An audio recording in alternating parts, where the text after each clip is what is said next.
Jurnalis MJN Rifki Nafis akan melaporkan informasi dari salah satu titik pengungsian di Cianjur, Jawa Barat. Ya, selamat sore Rifki.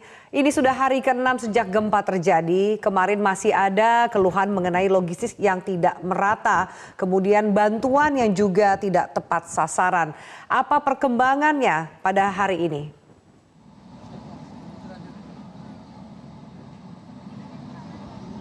Ya, Afi, Egan dan juga pemirsa, memang kalau kita berbicara sebenarnya tidak bisa disamaratakan karena ada beberapa lokasi posko yang memang hingga saat ini sudah mengalami kemajuan dalam pemberian bantuan ataupun donasinya, dan juga ada beberapa posko lainnya yang memang masih sangat membutuhkan bantuan-bantuan lainnya. Seperti kemarin saat kami berada di salah satu posko yang berada di Desa Cijendil, memang itu sudah ada peningkatan ketika sebelumnya mereka masih menggunakan tenda yang sederhana, kemudian setelah dilaporkan keadaannya dan mereka menyuarakan aspirasinya, mereka kemudian mendapatkan tenda dan juga kebutuhan-kebutuhan yang dibutuhkan. Dan saat ini juga kami sudah berada di salah satu posko yang berada di Kecamatan Cugenang, di mana masyarakat saat ini setelah tengah melaksanakan ibadah sholat maghrib.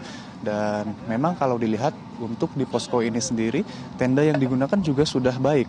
Namun di beberapa posko lain, seperti yang dapat kami sampaikan dari hasil pantauan di lapangan, ada yang masih dalam kondisi sangat memprihatinkan hingga menggunakan atau memakai kandang hewan ternak seperti kambing, sapi, dan juga ayam begitu. Dan ini juga salah satu posko yang digunakan untuk memenuhi kebutuhan masyarakat, di mana mereka menjemur pakaian mereka. Masih menggunakan tenda terpal yang juga disanggah oleh kayu-kayu bambu. Dan memang kalau kami dapat bercerita, dari hasil pantauan kami di lapangan sebenarnya adalah masalah distribusi bantuan ini. Karena banyak warga yang mengaku bantuan datang begitu saja, padahal sebelumnya belum ada proses pendataan terkait apa saja yang dibutuhkan. Dan fasilitas juga menjadi salah satu masalah. Seperti diantaranya adalah fasilitas MCK, tempat di mana saya sekarang berada, di mana ini masih menggunakan alat-alat yang sangat sederhana, bahkan terbilang memprihatinkan, menggunakan tong, dan juga aliran airnya diambil menggunakan selang dari sumber-sumber mata air atau sumur. Kemudian ini ada toilet portable begitu ya, dan juga ada satu toilet yang masih menggunakan terpal dan juga beralaskan kayu. Dan ini salah satu tempat penampung air yang digunakan begitu ya, dengan selang yang dialiri dan disambung begitu panjang sampai mencapai sumur ataupun sumber air yang digunakan. Dan dengan kondisi tanah yang becek seperti ini dan juga pencahayaan yang minim di malam hari, tentu fasilitas ini juga menjadi salah satu masalah yang diterima oleh warga pengungsi di sebagian posko lainnya. Namun memang kalau kita boleh bercerita, tidak semua posko seperti ini, karena ada beberapa yang fasilitasnya sudah jauh sangat baik ataupun dalam kondisi yang cukup baik dengan ketersediaan air bersih dan juga fasilitas MCK, sanitasi sudah teratasi. Dan juga logistik juga sempat menjadi beberapa masalah yang diterima oleh warga pengungsi, seperti pendistribusian yang kurang tepat.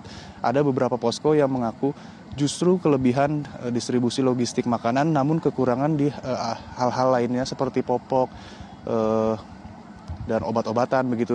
Namun ada juga yang sebaliknya, ada posko yang mengaku kekurangan makanan tapi kelebihan barang-barang lain seperti popok dan obat-obatan. Jadi memang kalau kami bisa gambarkan, masalah utama yang terjadi di Kecamatan Cugenang ini adalah terkait dengan pendataan distribusi bagian mana saja ataupun aspek apa saja yang dibutuhkan masyarakat, itu perlu didata dengan sebenar-benarnya sebelum didistribusikan dan dibagikan kepada masyarakat terdampak gempa bumi. Afi dan Egan. Ya, Rifki, informasinya BNPB sudah mengizinkan pembagian bantuan ini langsung saja ke tenda pengungsian tanpa harus melalui posko utama, asal dikawal oleh polisi. Nah, ini mekanisme seperti apa?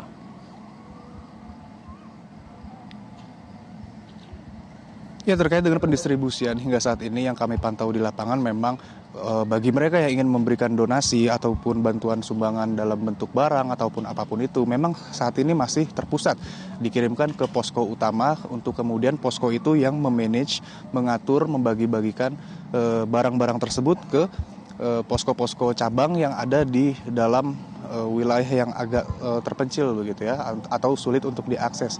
Namun memang kondisi ini sempat juga menuai pro dan kontra. Ada beberapa warga yang mengatakan lebih mudah dengan sistem seperti itu agar terorganisir dan dapat tepat sasaran. Namun ada juga warga yang mengeluhkan kondisi tersebut karena memang menyebabkan adanya ketidakadilan dalam pembagian.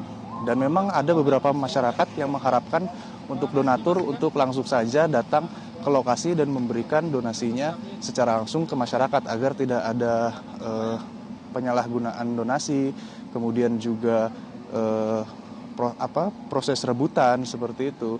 Jadi memang hingga saat ini proses pendistribusian itu sendiri masih terbagi, tidak semuanya dapat dikatakan sama rata keinginan masyarakat. Ada beberapa yang memang ingin terpusat, ada yang beberapa yang memang ingin dibagikan langsung. Dan hingga saat ini kami juga masih menunggu bagaimana sebenarnya proses yang akan diambil pemerintah dalam mendistribusikan barang-barang logistik bagi masyarakat terdampak bencana ini. Kevin dan Afi. Baik, apa yang sebenarnya dibutuhkan pengungsi? Di antaranya pengungsian tempat Anda melaporkan, dan sesungguhnya bagaimana caranya pemirsa Metro TV jika ingin mengirimkan bantuan kepada saudara-saudara kita korban gempa di sana?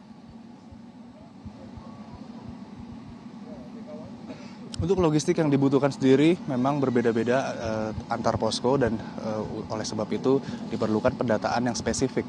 Dan untuk di posko tempat saya berada ini sendiri memang bantuan yang paling dibutuhkan adalah bantuan fasilitas khususnya MCK dan akses air bersih seperti yang sebelumnya kami tunjukkan. Bagaimana fasilitas itu masih dalam kondisi yang sangat memprihatinkan. Namun untuk posko-posko lain itu juga berbeda. Ada beberapa yang lebih membutuhkan logistik makanan bagi posko tersebut. Ada juga yang justru lebih membutuhkan logistik lain seperti obat, seperti popok, ataupun seperti barang-barang lainnya. Jadi memang sebenarnya kami berbeda-beda melaporkan kebutuhan dari setiap posko ini. Namun bila memang ada pihak yang ingin memberikan donasi ataupun bantuan, alangkah lebih baiknya hubungi dulu pihak-pihak berwenang, seperti ada saat ini ada posko pusat Basarnas tempat di mana mereka menampung bantuan-bantuan, kemudian juga ada posko BIN yang juga mereka menyalurkan bantuan-bantuan, juga ada posko dari pihak kepolisian yang menampung atau menghimpun bantuan-bantuan untuk kemudian untuk disebarkan.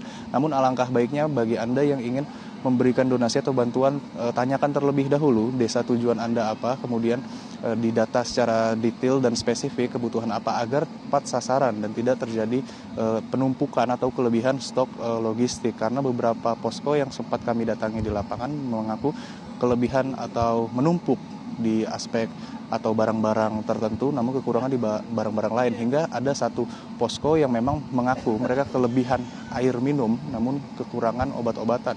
Dan untuk menghindari hal itu memang perlu adanya pendataan secara terperinci dan juga detail sebelum Anda ataupun pihak-pihak manapun yang ingin memberikan donasi ataupun bantuan, dan bisa langsung hubungi pihak-pihak terkait yang memang sudah membangun posko pusat di daerah terdampak di Cianjur ini. Afi dan Egan. Baik, Rifki Nafis, terima kasih atas informasinya dari Cianjur, Jawa Barat.